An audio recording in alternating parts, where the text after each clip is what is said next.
Welcome to the Salmon Runs YouTube. Enjoy the video. You start by getting direct access to the headset file system, enable developer mode, and connect the Quest 2 to your PC with USB. Once connected, make sure ADB is installed and recognize the device with a DB devices. This is why transfers will work. Next, open the internal storage or use a DB shell to list Android/OB and Android/data. You need to confirm the game folder names exactly, because matching names let you move OBB and data into the right directories without breaking app validation. Now you perform the core file actions. Copy the OB files into Android/OB/ the exact package name and move any saved data into Android/data/ the package name under files. Use fast copy via drag drop or a DB push for large transfers.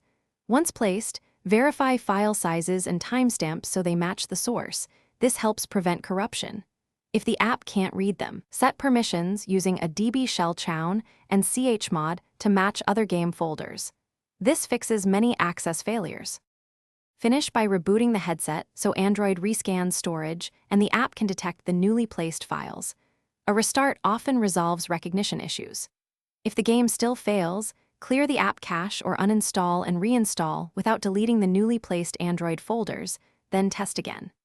If problems persist, use a DB logcat to capture error messages about missing files or permissions, because that tells you whether to rename folders, adjust ownership, or recopy damaged files. Those logs are the key to precise fixes. Thanks for watching. Consider subscribing if we helped you.